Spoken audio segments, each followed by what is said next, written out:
And we fade in.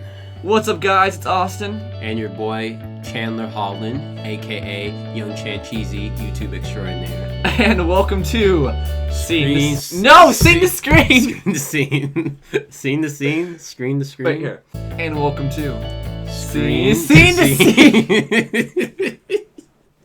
Screen to scene. Scene to Scene screen. to screen. Scene to screen. Scene to screen. And welcome to Scene to screen. I got it right. There we go.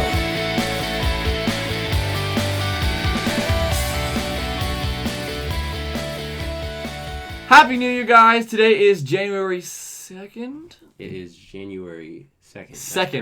So yes, this is my friend Chandler Holland, aka Young Chan Cheesy, YouTube extraordinaire. Of course. So as is custom with this show, as is seen with the last one episode I've done. Yeah. Yep. I've been a. It's tradition, hardcore tradition to do you in a unit. In a unit? Yeah. In a unit. You in a unit, him in a hinit. And me in a minute. There we go.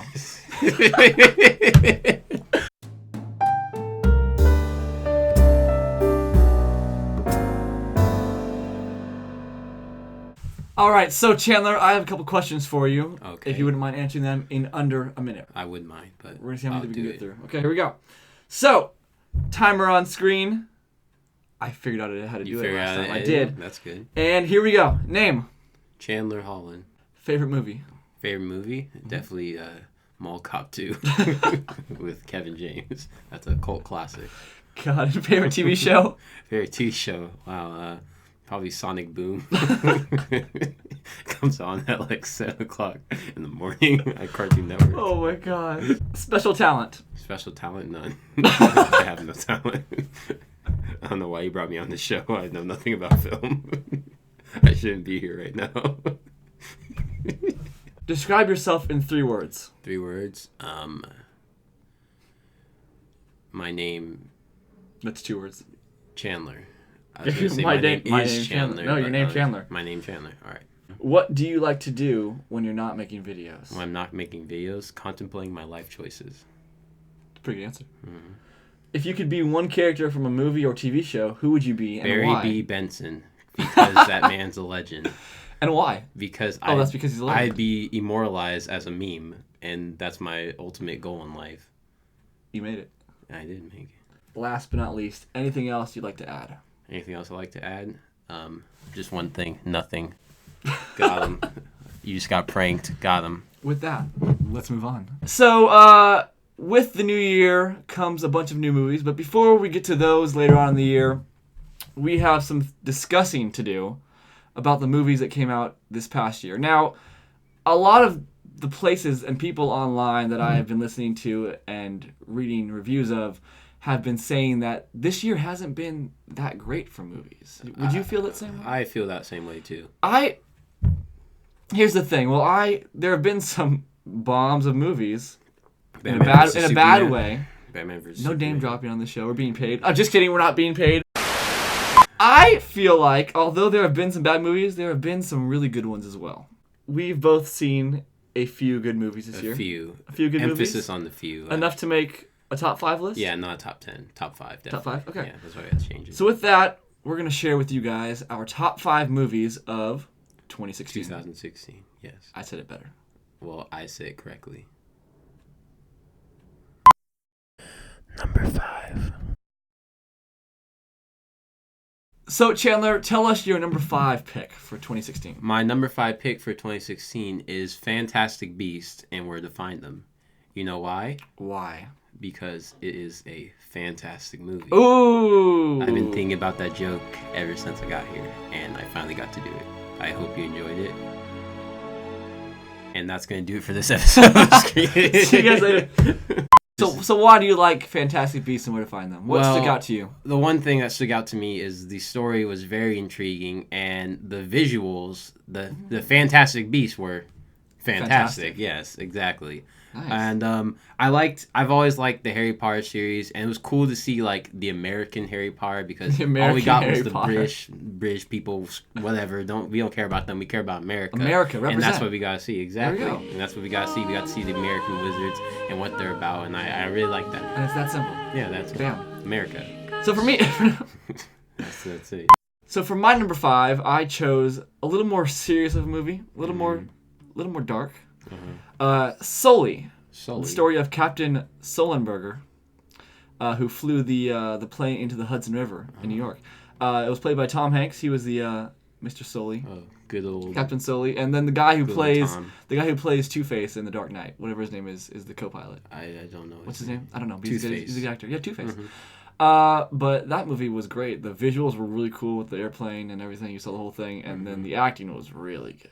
Like the acting was Tom Hanks is a pulled it off again. Classic, you know. Great as Buzz Lightyear, my favorite role. He was Woody. Oh. Wait, it was Buzz Lightyear. Oh wait, Tim Allen. Tim Allen. Yeah.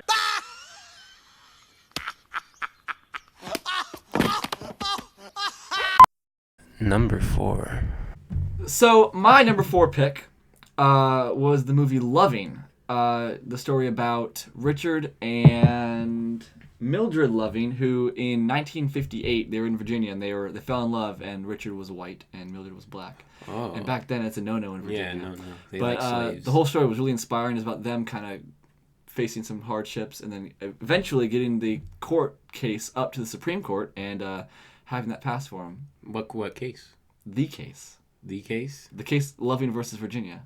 Oh. That's a real case. Oh, it is a real case. I remember that from AP Government. The thing about this that stuck out to me was the acting. The thing is about this movie, the actual Richard and Mildred Loving are really introverts. Like, they're way introverted and they're not very outspoken.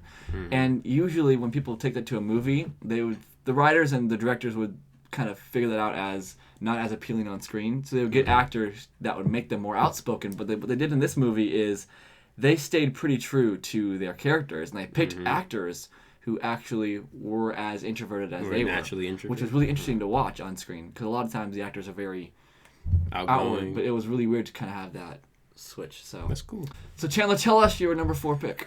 My number 4 is actually more of a low-key movie. It was a Netflix. Hey, original. okay, Netflix is great. It's called Hush. Ooh, I've heard of that. I haven't seen it. Yeah, it's a thriller about a deaf girl who is visited by a killer. But the whole movie, she's deaf, and so it's her trying to survive the killer. And that movie, let me tell you, that movie was really, really good. Yeah, I have to see that. Yeah. It was, the one thing I liked about it is just the fact, like, she was deaf, so there was a lot less dialogue than you usually see in a movie. Yeah, but it's also a lot harder. Is it like one of the movies where kind of the audience is impaired, so they can't really kind of? Yeah, exactly. Oh my gosh, the audience is impaired too, so like the way they shot the cinematography was great too, because it'll shoot it in a way where you'll see her typing on her little computer, and the mirror is just right behind her, staying right there. Dude, that'd be insane. She's like, you're trying to tell her like you gotta get out of there, but she's deaf and like she won't move, and so like the whole time it's keeping you like suspended into the movie. Like the suspense was great. I was like into the movie. I watched it with my family the whole time. You're just trying to figure out ways how she could get out of the house. Because the whole movie, it's shot in one location, which I like too. It's like a house? It's a house. The whole time, it's the same house. And for like an hour and a half, just the house. But it's just like her trying to survive the night in that house, which was great. Being able to hear. Not being able to hear at all. Which the best horror movies that I've seen are the ones where the audience has kind of not one of their senses. Yeah, they're taken out because it makes you so much more freaked out. Exactly. And that's awesome. So I need to see that. Is it still on Netflix? It's still there? Yeah, it's still on Netflix. Still good. You should all go watch it. You heard it here first, folks. So I'm gonna let young Chan Cheesy here share his number 3 first. So why don't you go ahead and do that? My number 3 is actually not a live action film, but an animated feature, and you probably all know it, Zootopia. I have heard of that. You have heard? Have you seen that? I've seen that movie. Very good movie. What is it about? Now, Zootopia is about these two. It's like a buddy cop movie, but it's between a fox and a rabbit. Original. Yeah, it's living in a all animal world where there's like no humans and just animals, and they're like walking around getting Starbucks and all. There is a Starbucks in the movie. There's a Starbucks, Starbucks as a fake Starbucks, but like just doing human stuff. But surprisingly, it was a very good film. Really? Usually, Disney movies, I like Disney movies, but They always hit the mark. They hit the mark, but I usually prefer Pixar over Disney. I'm a Pixar guy. That's true. And I always see like Pixar being the ones that really bring the A game in their films. But this one, I thought it was a Pixar movie the whole time until the end, and I realized it was a Disney movie at the end. I was like, what the heck? Like, and what about it stood out to you? Well, first of all, it genuinely made me laugh. That's surprising. In Disney movies, in Disney movies, you always have those little giggles. You know, they do something like one of those gags, like he slips on something like whoa, and then family laughter. But this one genuinely made me laugh. It had actually really funny humor. There's some witty moments. Yeah, good moments. And then also the story was really good. Like it had a different kind of level. Yeah, exactly. For like a detective, like detective-wise, cop-wise movie, it was actually a really good story. And I was actually intrigued the whole time. And it's weird when you're watching a rabbit and a fox. And you learn something. From them, and you're actually interested in what they're doing. Something you didn't know before. Yeah, so great movie. What a fox and a rabbit can teach you. Yeah. So for my number 3, I put a movie which I saw last week that I thought I would not like at all. Oh, wow. What is that? It was called La La Land. I saw the trailer for that. You saw the trailer? Okay, I really want here's to the thing. That. I went and saw it last week with my mom and my aunt who came in for Christmas. And actually, I voted to see Hacksaw Ridge a second time because they hadn't seen it. And I saw the trailer for this movie, and I had no idea what it was about. I love the music. Nope. Had like bias. I knew it had something to do with music, and they were people that were in love, and they were out doing something in LA. It was such a good movie. I really want to see it so badly. Like it was. First of all, it was a musical. I didn't know it was a musical. I should have guessed that from the trailer. It's called La La Land. Yeah. It could be LA Land. It takes place in LA. They wouldn't do that. pretty sure the director wouldn't let that pass. But Ryan Gosling and Emma Stone, they were both in Crazy Stupid Love, I think. I haven't seen that movie, but I heard they were both in that. And Damien Chazelle is the writer and director of this. He's 31 years old, and he went to Yale.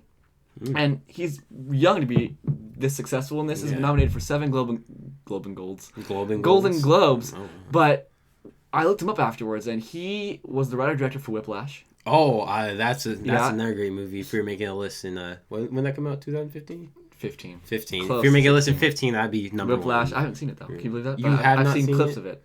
Oh my god. I'm sorry, guys. I've lost my title of. J.K. Simmons really killed and that movie. Simmons was in this one also. Really? La La Land. He was a very small part because of the connections I think from that movie. And also Damien Chazelle was the writer for 10 Cloverfield Lane.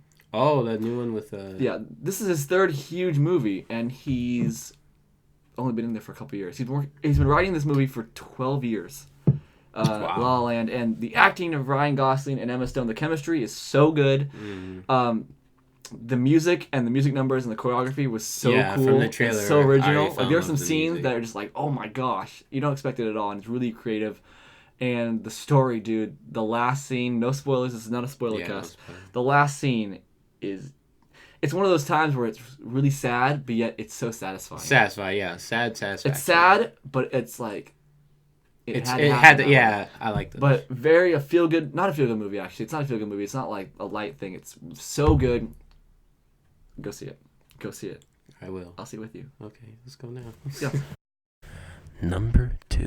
So actually, for my top 3, I couldn't really decide on one, so I had to cop out. I have all 3 kind of in one.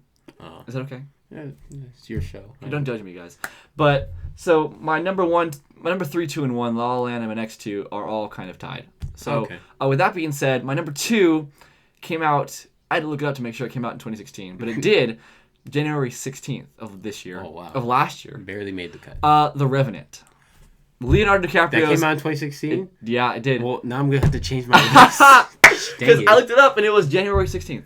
Dang it. Dude, DiCaprio's first Oscar win. Enough said. You don't even have to. He deserves it. It's been enough time. That movie, really? The hardcoreness of that movie and the scenes of that movie, like what he did for that movie is insane. Okay, so scratch the Fantastic Beasts. let's just throw Revenant on that list because that was wow. That was an insane movie. 2016. I know, me either. That would have been one of my top. Now I wasn't sure or not. Messing up all my list. And that last scene. Oh. Yeah. But the writing was amazing. The cinematography was amazing. Yeah. The directing and the nature. All I the heard nature shots. the director was talking about this in an interview that all of the lighting in the movie was natural lighting. Really? All of it was natural lighting. Wow. Because all the outdoor scenes. Sorry, all the outdoor scenes were natural lighting. They had to wait for a certain amount of time each day to shoot to make it. Do you know where they filmed that? Somewhere very cold. Yeah. Very icy. I can Like infer that from the movie. Michigan. So, what is your number dos? My number dos is a superhero movie. Ooh, probably know what I'm talking about. There were some good ones this year. Captain America. Yes, Civil War. that was amazing. That was a great movie. Mm-hmm. Maybe a little biased because I love Marvel movies. Well, who doesn't love Marvel movies? That's though? true. Yeah. There's no DC fanboys out there anymore. Yeah, ever since Batman ended, y'all. Nope, you guys are done. DC's not doing so well. Anyway, but Civil War. Civil War. What I liked about it is it didn't. Like, it had the feeling of a Marvel movie, but, like, the story itself, like, I'm not going to spoil anything. It was a much more raw movie. But, yeah, it felt more real. Like risky, yeah. Which I like. That's what I've always loved about Marvel, is that their superheroes don't feel like these perfect, these superhuman... little systematic things, systematic. Or goes through this and that. Another Superman, another Batman. Well, not Batman, let's get him off the list. He's own thing. But... They always make their characters feel real, and I really felt in this movie the characters felt real because like there was friends going at it, there was tensions between friends, like, and it was funny. Yeah, it was also funny. Yeah, Spider-Man stole that movie. Oh, Tom Holland stole the show. He's the best. I used to think Tobey Maguire was the best Spider-Man, and I hated when Andrew Garfield got. The movies were okay, but he wasn't the best for it. But Tom Holland, my man, I'm excited for Homecoming. Homecoming. Yes, that's gonna be. That was probably the best movie to introduce Spider-Man back into the Marvel Cinematic Universe. Spider-Man. That's probably another reason. Spider-Man himself was so great. He played it so well. Yeah. He brought like the childlike charm that Spider-Man's supposed to be, because he's supposed to be like a teenager, totally, like all just that going through the teen angst. Yeah, and so I like that, and I liked Black Panther, my man. Dude, he's gonna have a movie come out this year too. Yeah, you gotta love the black superheroes. You gotta. And I heard Michonne, Denai Guerrero from Walking Dead, is playing some kind of major character in that. In that movie? Yeah. Wow, that'll be good. Yeah. But yeah, basically the Ant-Man scene. Yeah. Oh. The giant. Yeah. It's been like you've seen it in the trailer. Several months, so you're done. That fight, Spoilers. that whole fight scene in the airport was phenomenal. Giant Ant-Man. Seeing superheroes fight is probably one of my dreams, and I love seeing. Even though I don't really like them. Like, hey, you guys should get along. But like in the back of my head, I'm like, fight, because I want to see. Just do it. I want to see what you guys can do. Yeah, and they really brought it with the superhero. This fight. is like the everything wrong with Batman v Superman. That was amazing in this movie. Sorry. Please stop. Don't talk about Batman v Superman. That movie Cold hard truth. Horrible.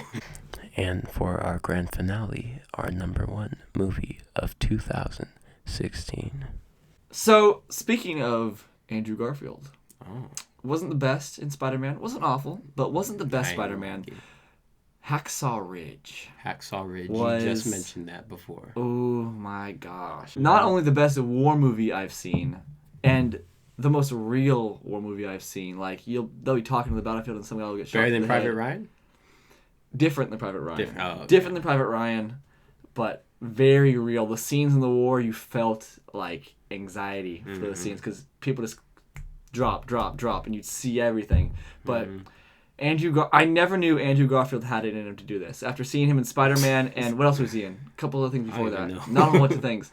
To see him go from that to this is insane. He hit a whole nother level of acting, and it's my favorite movie of the year. I think it's so good. The story's good. The war is good. The acting is phenomenal. There's humorous moments. Vince Vaughn is in it as one of the staff sergeants, and he's pretty funny. But solid movie. That's good. Gotta go see that. Gotta go see it. With that, number one. My number one is probably obvious, and is it? People are gonna be mad at me probably. You probably know what I'm gonna say. I don't know what you're gonna say.